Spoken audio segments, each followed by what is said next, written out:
सातवीं पुतली, विक्रमादित्य और पिशाचिनी। सातवीं पुतली कौमुदी ने जो कथा कही वो इस प्रकार है। एक दिन राजा विक्रमादित्य अपने शयन कक्ष में सो रहे थे। अचानक उनकी नींद करुण क्रंदन सुनकर टूट गई।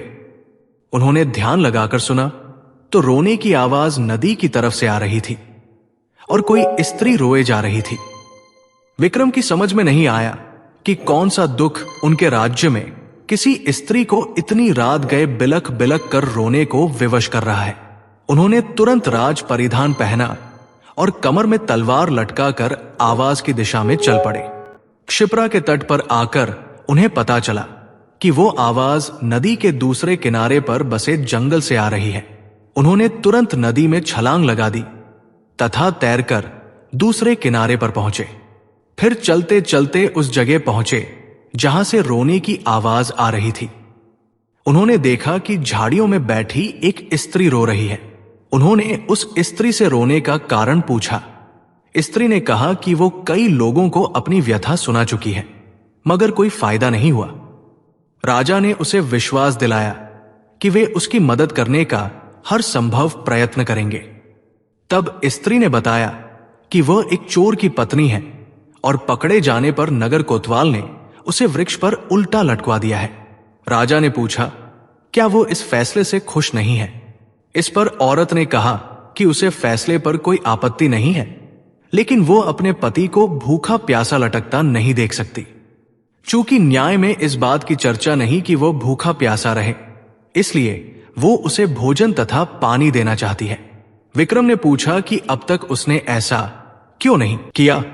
इस पर औरत बोली कि उसका पति इतनी ऊंचाई पर टंगा हुआ है कि वो बगैर किसी की सहायता के उस तक नहीं पहुंच सकती और राजा के डर से कोई भी दंडित व्यक्ति की मदद को तैयार नहीं होता। तब विक्रम ने कहा कि वो उनके साथ चल सकती है। दरअसल वो औरत पिशाचिनी थी और वो लटकने वाला व्यक्ति उसका पति नहीं था। वो उसे राजा के कंधे पर चढ़कर खाना चाहती थी। जब विक्रम उस पेड़ के पास आए तो वो उस व्यक्ति को चट कर गई। तृप्त होकर विक्रम को उसने मनचाही चीज मांगने को कहा। विक्रम ने कहा कि वो अन्नपूर्णा प्रदान करे, जिससे उनकी प्रजा कभी भूखी नहीं रहे। इस पर वो पिशाचिनी बोली कि अन्नपूर्णा देना उसके बस में नहीं, लेकिन उसकी बहन अन्नपूर्णा प्रदान कर सकती है। विक्रम उसके साथ चलकर नदी के किनारे आए जहां एक झोपड़ी थी। पिशाचिनी के आवाज देने पर उसकी बहन बाहर निकली। बहन को उसने राजा का परिचय दिया और कहा कि विक्रमादित्य अन्नपूर्णा के सच्चे अधिकारी है, अतः वो उन्हें अन्नपूर्णा प्रदान करे। उसकी बहन ने सहर्ष अन्नपूर्णा उन्हें दे दी। अन्नपूर्णा लेकर विक्रम अपने महल की ओर रवाना हुए। तब तक भोर हो चुकी थी। रास्ते में एक ब्राह्मण मिला। उसने राजा से भिक्षा में भोजन मांगा। विक्रम ने अन्नपूर्णा पात्र से कहा कि ब्राह्मण को पेट भर भोजन कराए। सचमुच तरह तरह के व्यंजन ब्राह्मण के सामने आ गए। जब ब्राह्मण ने पेट भर खाना खा लिया तो राजा ने उसे दक्षिणा देना चाहा। ब्राह्मण अपनी आंखों से अन्नपूर्णा पात्र का चमत्कार देख चुका था, इसलिए उसने कहा, अगर आप दक्षिणा देना ही चाहते हैं तो मुझे दक्षिणा स्वरूप ये पात्र दे दे, ताकि मुझे किसी के सामने भोजन के लिए हाथ नहीं फैलाना पड़े। विक्रम ने बेहिचक उसी क्षण उसे वो पात्र दे दिया। ब्राह्मण राजा को आशीर्वाद देकर चला गया और वे अपने महल लौट गए। आठवीं पुतली, विक्रमादित्य और काठ का घोड़ा। आठवीं पुतली पुष्पवती की कथा इस प्रकार है। राजा विक्रमादित्य अद्भुत कला पारखी थे। उन्हें श्रेष्ठ कलाकृतियों से अपने महल को सजाने का शौक था। वे कलाकृतियों का मूल्य आंककर बेचने वाले को मुंह मांगा दाम देते थे। एक दिन वे अपने दरबारियों के बीच बैठे थे कि किसी ने खबर दी कि एक आदमी काठ का घोड़ा बेचना चाहता है। राजा ने देखना चाहा कि उस काठ के घोड़े की विशेषता क्या है। नौकर के साथ वो आदमी दरबार में आया। अपने साथ वो ऐसा काठ का घोड़ा लाया जिसकी कारीगरी देखते बनती थी। एकदम जीवित मालूम पड़ता था। बहुत गौर से देखने पर ही पता चलता था कि वो लकड़ी का है। विक्रम ने उस आदमी से घोड़े की विशेषताओं के बारे में पूछा। उस आदमी ने जवाब दिया कि वो घोड़ा अति तीव्र गति से जल, थल और आकाश तीनों में विचरण कर सकता है। उसके दाम के बारे में पूछने पर उसने बताया कि ये उसकी जीवन भर की मेहनत का फल है, इसलिए वो 1,00,000 स्वर्ण मुद्राओं से कम में उसे नहीं बेचेगा। राजा को उसकी बात जच गई और 1,00,000 स्वर्ण मुद्राएं देकर उन्होंने वो घोड़ा खरीद लिया। फिर वो आदमी खुले मैदान में आकर घोड़े को उठाकर दिखाने लगा तथा उसके कल पुर्जों के बारे में सब कुछ बताने लगा। उसके संचालन की सारी विधि समझकर विक्रम ने एक घोड़ा अपने अश्वागार में रखवा दिया। एक दिन अपने आदमियों के साथ राजा शिकार को निकले तो खुद उसी घोड़े पर सवार थे।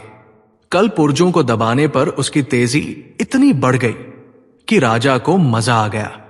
वे भूल गए कि आखेट के लिए वे अकेले नहीं निकले हैं, अपनी टोली से बिछुड़कर बहुत दूर आ गए। उन्होंने उसे हवा में उड़ाने के लिए दूसरे कल पुर्जों को दबाया। उसकी गति हवा में इतनी बढ़ गई कि राजा के लिए उसे संभालना मुश्किल जान पड़ा। उन्होंने उसे जमीन पर उतारना चाहा तो वो उसी गति से उतरा और एक घने पेड़ की शाखाओं से टकराकर टुकड़े टुकड़े हो गया। अब उस निर्जन और अनजान जगह पर राजा अकेले थे। वे इधर उधर भटक रहे थे। तभी सामने एक बंदरिया कूदी और अपने हाव भाव से कुछ बताने की कोशिश करने लगी। राजा कुछ समझ पाते तब तक उनकी नजर एक कुटिया पर पड़ी। राजा को भूख लगी थी और वे थके भी थे। उन्होंने वृक्षों पर लदे फल तोड़े और अपनी भूख मिटाई और एक वृक्ष पर चढ़कर लेट गए। वे विश्राम कर ही रहे थे कि एक सन्यासी आया और बंदरिया को इशारा करके अपने साथ कुटिया में रखे 2 घड़ों के बीच में बैठने को कहा। उसके बाद उसने एक घड़े से चुल्लू भर पानी लेकर बंदरिया के ऊपर छींटे मारे।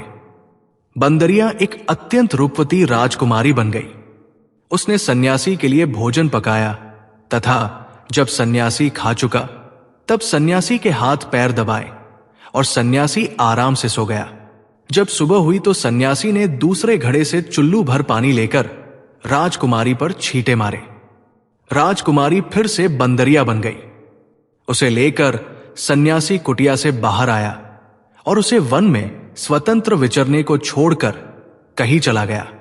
उसके जाने के बाद बंदरिया को लेकर विक्रम कुटिया में आए और घड़े से पानी लेकर बंदरिया पर छींटे डाल दिए। बंदरिया फिर से अनिंद्य सुंदरी बन गई। राजकुमारी बनते ही उसने राजा को बताया कि वो कामदेव तथा एक अप्सरा की संतान है।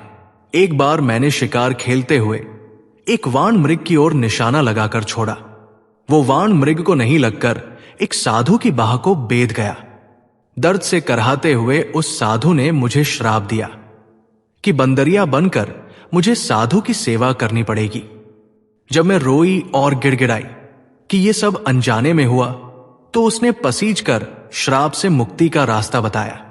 उसने कहा कि राजा विक्रमादित्य आकर तुम्हें श्राप से मुक्ति दिलाएंगे तथा तुम्हें पत्नी के रूप में वरण करेंगे अगर वो साधु तुम्हें कोई चीज उपहार स्वरूप दे दे। मैं आपको देखते ही पहचान गई थी। अब साधु के लौटने पर मैं उससे उपहार मांगूंगी और आप मेरा पत्नी के रूप में वरण करेंगे। विक्रम ने फिर पानी के छींटे डालकर उसे बंदरिया बना दिया। साधु आया और उसने बंदरिया से उसे राजकुमारी में बदल डाला। राजकुमारी ने उससे कोई उपहार देने को कहा। उसने हवा में हाथ लहराया तो उसके हाथ में खिला हुआ कमल आ गया। उसने कहा, यह कमल हर दिन तुम्हें एक रत्न देगा। साधु ने यह भी कहा कि उसे पता है राजा विक्रमादित्य उसकी जिंदगी में आ पहुंचे हैं, इसलिए वो राजकुमारी को बाकी की जिंदगी सुखपूर्वक व्यतीत करने का आशीर्वाद देता है। विक्रम ने तब दोनों बेतालों का स्मरण किया जो उन दोनों को नगर की सीमा पर पहुंचाकर गायब हो गया। नगर में जब उन्होंने प्रवेश किया तो एक बच्चा कमल के पुष्प को प्राप्त करने को मचल उठा। विक्रम ने वो कमल का फूल बच्चे को तुरंत देकर संतुष्ट किया। फिर महल पहुंचकर राजकाज देखने लगे। कुछ दिनों बाद उनके पास एक गरीब आदमी को पकड़कर लाया गया। उसे बहुमूल्य रत्न बेचने के आरोप में बंदी बनाया गया था। राजा के पूछने पर उसने बताया कि उसके बच्चे को किसी ने एक खिला हुआ कमल दिया था। उसी कमल से ये रत्न उसे प्राप्त हुए हैं। विक्रम ने सिपाहियों को बिना कारण किसी की ईमानदारी पर शक करने के लिए डांटा तथा वे सारे रत्न अच्छे मूल्य पर स्वयं खरीद लिए। वो आदमी राजा को दुआएं देता हुआ संतुष्ट होकर दरबार से विदा हुआ। नवी पुतली, विक्रमादित्य और प्रजा का हित। नवी पुतली मधुमालती ने जो कथा सुनाई उससे विक्रमादित्य की प्रजा के हित में प्राणोत्सर्ग करने की भावना झलकती है। कथा इस प्रकार है। एक बार राजा विक्रमादित्य ने राज्य और प्रजा की सुख समृद्धि के लिए एक विशाल यज्ञ का आयोजन किया। कई दिनों तक यज्ञ चलता रहा। एक दिन राजा मंत्रपाठ कर रहे थे, तभी एक ऋषि वहां पधारे। राजा ने उन्हें देखा, पर यज्ञ छोड़कर उठना असंभव था। उन्होंने मन ही मन ऋषि का अभिवादन किया तथा उन्हें प्रणाम किया। ऋषि ने भी राज्य का अभिप्राय समझकर उन्हें आशीर्वाद दिया। जब राजा यज्ञ से उठे तो उन्होंने ऋषि से आने का प्रयोजन पूछा। राजा को मालूम था कि नगर से बाहर कुछ ही दूर पर वन में ऋषि एक गुरुकुल चलाते हैं, जहां बच्चे विद्या प्राप्त करने जाते हैं। ऋषि ने जवाब दिया कि यज्ञ के पुनीत अवसर पर वे राजा को कोई असुविधा नहीं देते अगर 8 से 12 साल तक के 6 बच्चों के जीवन का प्रश्न नहीं होता। राजा ने उनसे सब कुछ विस्तार से बताने को कहा। इस पर ऋषि ने बताया कि कुछ बच्चे आश्रम के लिए सूखी लकड़ियां बीनने वन में इधर उधर घूम रहे थे। तभी 2 राक्षस आए और उन्हें पकड़कर ऊंची पहाड़ी पर ले गए। ऋषि को जब वे उपस्थित नहीं मिले तो उनकी तलाश में वे वन में बेचैनी से भटकने लगे। तभी पहाड़ी के ऊपर से गर्जना जैसी आवाज सुनाई पड़ी, जो निश्चित ही उनमें से एक राक्षस की थी। राक्षस ने कहा कि उन बच्चों की जान के बदले उन्हें एक पुरुष की आवश्यकता है, जिसकी वे मां काली के सामने बलि देंगे। जब ऋषि ने बलि के हेतु अपने आप को उनके हवाले करना चाहा तो उन्होंने असहमति जताई। उन्होंने कहा कि ऋषि बूढ़े हैं और काली मां ऐसे कमजोर बूढ़े की बलि से प्रसन्न नहीं होगी। काली मां की बलि के लिए अत्यंत स्वस्थ क्षत्रिय की आवश्यकता है। राक्षसों ने कहा है कि अगर कोई छल या बल से उन बच्चों को स्वतंत्र कराने की चेष्टा करेगा तो उन बच्चों को पहाड़ी से लुढ़का कर मार दिया जाएगा। राजा विक्रमादित्य से ऋषि की परेशानी नहीं देखी जा रही थी। वे तुरंत तैयार हुए और ऋषि से बोले, आप मुझे उस पहाड़ी तक ले चले। मैं अपने आप को काली के सम्मुख बलि के लिए प्रस्तुत करूंगा। मैं स्वस्थ हूं और क्षत्रिय भी, राक्षसों को कोई आपत्ति नहीं होगी। ऋषि ने सुना तो हतप्रभ रह गए। उन्होंने लाख मनाना चाहा, पर विक्रम ने अपना फैसला नहीं बदला। उन्होंने कहा, अगर राजा के जीवित रहते उसके राज्य की प्रजा पर कोई विपत्ति आती है तो राजा को अपने प्राण देकर भी उस विपत्ति को दूर करना चाहिए। राजा ऋषि को साथ लेकर उस पहाड़ी तक पहुंचे। पहाड़ी के नीचे उन्होंने अपना घोड़ा छोड़ दिया तथा पैदल ही पहाड़ पर चढ़ने लगे। पहाड़ी वाला रास्ता बहुत ही कठिन था, पर उन्होंने कठिनाई की परवाह नहीं की। वे चलते चलते पहाड़ की चोटी पर पहुंचे। उनके पहुंचते ही एक राक्षस बोला कि वो उन्हें पहचानता है और पूछने लगा कि उन्हें बच्चों के रिहाई की शर्त मालूम है कि नहीं। उन्होंने कहा कि वे सब कुछ जानने के बाद ही यहां आए हैं तथा उन्होंने राक्षसों से बच्चों को छोड़ देने को कहा। एक राक्षस बच्चों को अपनी बाहों में लेकर उड़ा और नीचे उन्हें सुरक्षित पहुंचाने आया। दूसरा राक्षस उन्हें लेकर उस जगह आया जहां मां काली की प्रतिमा थी और बलिवेदी बनी हुई थी। विक्रमादित्य ने बलिवेदी पर अपना सर बलि के हेतु झुका दिया। वे जरा भी विचलित नहीं हुए। उन्होंने मन ही मन अंतिम बार समझकर भगवान का स्मरण किया और वो राक्षस खड्ग लेकर उनका सर धड़ से अलग करने को तैयार हुआ। अचानक उस राक्षस ने खड्ग फेंक दिया और विक्रम को गले लगा लिया। वो जगह एकाएक अद्भुत रोशनी तथा खुशबू से भर गई। विक्रम ने देखा कि दोनों राक्षसों की जगह इंद्र तथा पवन देवता खड़े थे। उन दोनों ने उनकी परीक्षा लेने के लिए ये सब किया था। वे देखना चाहते थे कि विक्रम सिर्फ सांसारिक चीजों का दान ही कर सकता है या प्राणोत्सर्ग करने की भी क्षमता रखता है। उन्होंने राजा से कहा कि उन्हें यज्ञ करता देख ही उनके मन में इस परीक्षा का भाव जन्मा था। उन्होंने विक्रम को यशस्वी होने का आशीर्वाद दिया तथा कहा कि उनकी कीर्ति चारों ओर फैलेगी। 10वीं पुतली विक्रमादित्य और राजकुमारी का विवाह। 10वीं पुतली प्रभावती ने जो कथा सुनाई वो इस प्रकार है। एक बार राजा विक्रमादित्य शिकार खेलते खेलते अपने सैनिकों की टोली से काफी आगे निकलकर जंगल में भटक गए। उन्होंने इधर उधर काफी खोजा पर उनके सैनिक उन्हें नजर नहीं आए। उसी समय उन्होंने देखा कि एक सुदर्शन युवक एक पेड़ पर चढ़ा और एक शाखा से उसने एक रस्सी बांधी। रस्सी में फंदा बना था।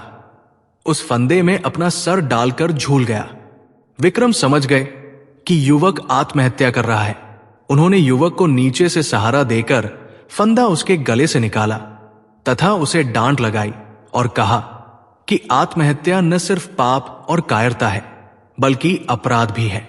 इस अपराध के लिए राजा होने के नाते वे उसे दंडित भी कर सकते हैं। युवक उनकी रोबीली आवाज तथा वेशभूषा से ही समझ गया कि वे राजा है, इसलिए भयभीत हो गया। राजा ने उसकी गर्दन सहलाते हुए कहा कि वो एक स्वस्थ और बलशाली युवक है, फिर जीवन से निराश क्यों हो गया?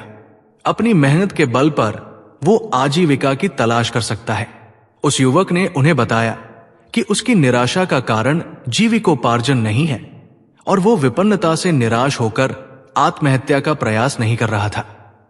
राजा ने जानना चाहा कि कौन सी ऐसी विवशता है जो उसे आत्महत्या के लिए प्रेरित कर रही है। उसने जो बताया वो इस प्रकार है। उसने कहा कि वो कलिंग का रहने वाला है तथा उसका नाम वसु है। एक दिन वो जंगल से गुजर रहा था कि उसकी नजर एक अत्यंत सुंदर लड़की पर पड़ी। वो उसके रूप पर इतना मोहित हुआ कि उसने उससे उसी समय प्रणय निवेदन कर डाला। उसके प्रस्ताव पर लड़की हंस पड़ी और उसने उसे बताया कि वो किसी से प्रेम नहीं कर सकती क्योंकि उसके भाग्य में यही बधा है। दरअसल वो एक अभागी राजकुमारी है जिसका जन्म ऐसे नक्षत्र में हुआ है कि उसका पिता ही उसे कभी नहीं देख सकता। अगर उसके पिता ने उसे देखा तो तत्क्षण उसकी मृत्यु हो जाएगी। उसके जन्मते ही उसके पिता ने नगर से दूर एक सन्यासी की कुटिया में भेज दिया और उसका पालन पोषण उसी कुटिया में हुआ। उसका विवाह भी उसी युवक से संभव है जो असंभव को संभव करके दिखा दे। उस युवक को खौलते तेल के कड़ाह में कूदकर जिंदा निकलकर दिखाना होगा। उसकी बात सुनकर वसु उस कुटिया में गया जहां उसका निवास था। वहां जाने पर उसने कई अस्थि पंजर देखे जो उस राजकुमारी से विवाह के प्रयास में खौलते कड़ाह के तेल में कूदकर अपनी जानों से हाथ धो बैठे थे। वसु की हिम्मत जवाब दे गई। वो निराश होकर वहां से लौट गया। उसने उसे भुलाने की लाख कोशिश की पर उसका रूप सोते जागते उठते बैठते हर वक्त आंखों के सामने आ जाता है। उसकी नींद उड़ गई है। उसे खाना पीना अच्छा नहीं लगता है। अब प्राणांत कर लेने के सिवा उसके पास कोई चारा नहीं बचा है। विक्रम ने उसे समझाना चाहा कि उस राजकुमारी को पाना सचमुच असंभव है, इसलिए वो उसे भूलकर किसी और को जीवन संगिनी बना ले। लेकिन युवक नहीं माना। उसने कहा कि विक्रम ने उसे व्यर्थ ही बचाया। उन्होंने उसे मर जाने दिया होता तो अच्छा होता। विक्रम ने उससे कहा कि आत्महत्या पाप है और यह पाप अपने सामने होता वो नहीं देख सकते थे। उन्होंने उसे वचन दिया कि वे राजकुमारी से उसका विवाह कराने का हर संभव प्रयास करेंगे। फिर उन्होंने मां काली द्वारा प्रदत्त दोनों बेतालों का स्मरण किया। दोनों बेताल पलक झपकते ही उपस्थित हुए तथा कुछ ही देर में उन दोनों को लेकर उस कुटिया में आए जहां राजकुमारी रहती थी। वो बस कहने को कुटिया थी। राजकुमारी की सारी सुविधाओं का ख्याल रखा गया था। नौकर चाकर थे। राजकुमारी का मन लगाने के लिए सखी सहेलियां थी। तपस्वी से मिलकर विक्रमादित्य ने वसु के लिए राजकुमारी का हाथ मांगा। तपस्वी ने राजा विक्रमादित्य का परिचय पाकर कहा कि अपने प्राण वो राजा को सरलता से अर्पित कर सकता है। विक्रम ने कहा, राजकुमारी का हाथ उसी युवक को दिया जाएगा जो खौलते तेल से सकुशल निकल आए, या किसी अन्य के लिए राजकुमारी का हाथ मांगा जा सकता है। इस पर तपस्वी ने कहा कि बस ये शर्त पूरी होनी चाहिए। वो अपने लिए हाथ मांग रहा है या किसी अन्य के लिए, ये बात मायने नहीं रखती है। उसने राजा को विश्वास दिलाने की कोशिश की कि इस राजकुमारी को कुंवारी ही रहना पड़ेगा। जब विक्रम ने उसे बताया कि वे खुद ही इस युवक के लिए कड़ाह में कूदने को तैयार है, तो तपस्वी का मुंह विस्मय से खुला रह गया। वे बात ही कर रहे थे कि राजकुमारी अपनी सहेलियों के साथ वहां आई। वो सचमुच अप्सराओं से भी ज्यादा सुंदर थी। अगर युवकों ने खौलते कड़ाह में कूदकर प्राण गंवाए तो कोई गलत काम नहीं किया। विक्रम ने तपस्वी से कहकर कड़ाह भर तेल की व्यवस्था करवाई। जब तेल एकदम खौलने लगा तो मां काली को स्मरण कर विक्रम तेल में कूद गए। खौलते तेल में कूदते ही उनके प्राण निकल गए और शरीर भुनकर स्याह हो गया। मां काली को उन पर दया आ गई और उन्होंने बेतालों को विक्रम को जीवित करने की आज्ञा दी। बेतालों ने अमृत की बूंदें उनके मुंह में डालकर उन्हें जिंदा कर दिया। जीवित होते ही उन्होंने वसु के लिए राजकुमारी का हाथ मांगा। राजकुमारी के पिता को खबर भेज दी गई और दोनों का विवाह धूमधाम से संपन्न हुआ। आशा करते हैं कि आपको यह सिंहासन बत्तीसी की कहानियां पसंद आई होगी। अगर हां तो इसे लाइक करें, हमारे चैनल को सब्सक्राइब करें और इस प्रेरणादायक कहानी को ज्यादा से ज्यादा लोगों तक पहुंचाने के लिए इसे शेयर करें। मेरा यह वादा है कि संपूर्ण कहानियों को आपके साथ इसी अंदाज में आपके साथ साझा करूं। आप मेरा ऐसे ही सहयोग करें। धन्यवाद।